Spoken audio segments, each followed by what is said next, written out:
nurture and serve. Exactly. You need to understand the role of government. Government, as it were, has the responsibility of creating an enabling environment for economic growth. And government is not in the business of running businesses. Don't forget that we in government have been elected and the civil service have been created not for anything else but to deploy services to people and communities based on public resources. So as a government, we have a responsibility of jump-starting, supporting to run, helping to survive to fruition levels. A government ordinarily should not be in the business of running businesses.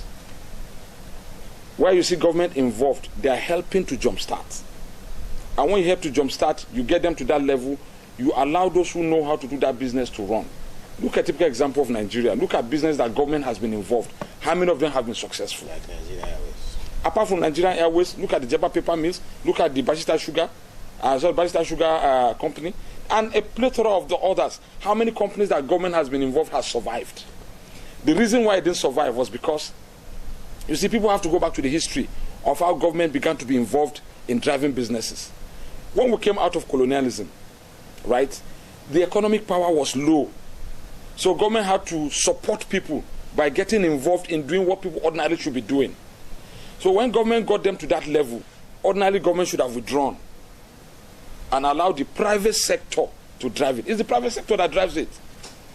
It's not government. So whatever government does, government is just supposed to start or initiate and get them to a level where they can run, then you allow them to run. And then you start doing other things too.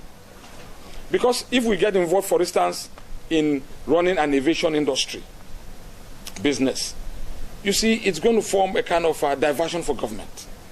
Government's business, don't forget, like I say, is to help, to midwife, in short.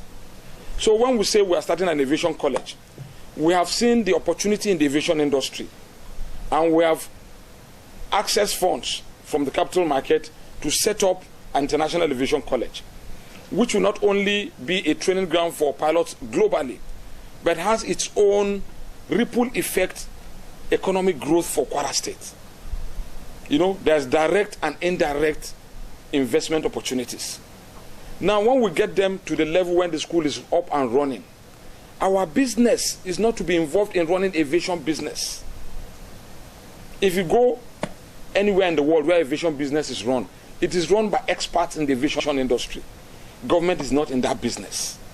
If you want to remain as core government people driving government businesses as a midwife, then anytime you get a business to a running level, then you allow government to step down and allow those who know how to do it to run it. It might be aviation, it might be manufacturing, it might be agriculture, whatever you need to do. Government should not be seen in the business of running businesses. But you can only be seen in the business of jump-starting and helping to stabilize businesses. Look at, for instance, government has injected some funds into Bank of Industry to resuscitate the textile industry and other ailing companies. Those are the roles that government can play. But the government begins to buy shares and run textile companies, for instance, you are changing government's business. Okay. So you see, for the aviation industry, as it were, we brought it up. We are trying to get it to an efficiently run aviation college. Once it is there, we don't want it to go the way of other companies that government has been involved in, so that we allow them to run professionally. And currently, as it were, we have funded the school 100%. But because we want them to leverage also in future on government, we will not completely give it out to the private sector. What we usually do is that we'll retain maybe about 20 or 30%. Then the 70% will be taken to the capital market. When you go to the capital market, you either get core investors or you have a plethora of investors who are in the business, who can continue to bring their money. Firstly, they will buy us out. When they buy us out, which means the initial money we use in building the business, we'll get it back. We'll get part of it. And then we can use that one to deploy to other areas we want to grow. Okay. Now that we are talking about government providing an environment, Outside the aviation sector, is there any agenda for government to help in the revitalization of private industry? Of course, that is part of the purpose of setting up the PPP office, for instance.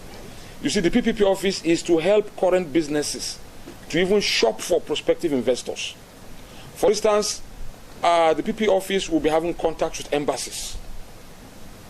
They will be getting to know those who are from other countries with other businesses that are willing to come to Nigeria and in particular Kwara State. We know those of our businesses that are on ground that are ailing.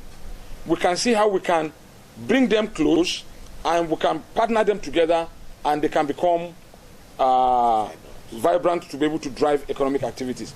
So part of the PPP office is to help some of the existing moribund companies to shop for prospective investors and marry them together. Okay. Yes, we've always sought this platform and will continue to do it to ensure that everybody has access to facilities provided by government for growth and development. Our responsibility is to deploy infrastructure and to have resources available. When we do the stadium, we're not doing it only for Kwara United. We're planning to effectively put our indoor sports hall into good shape. We're not doing it only for government-owned sporting activities.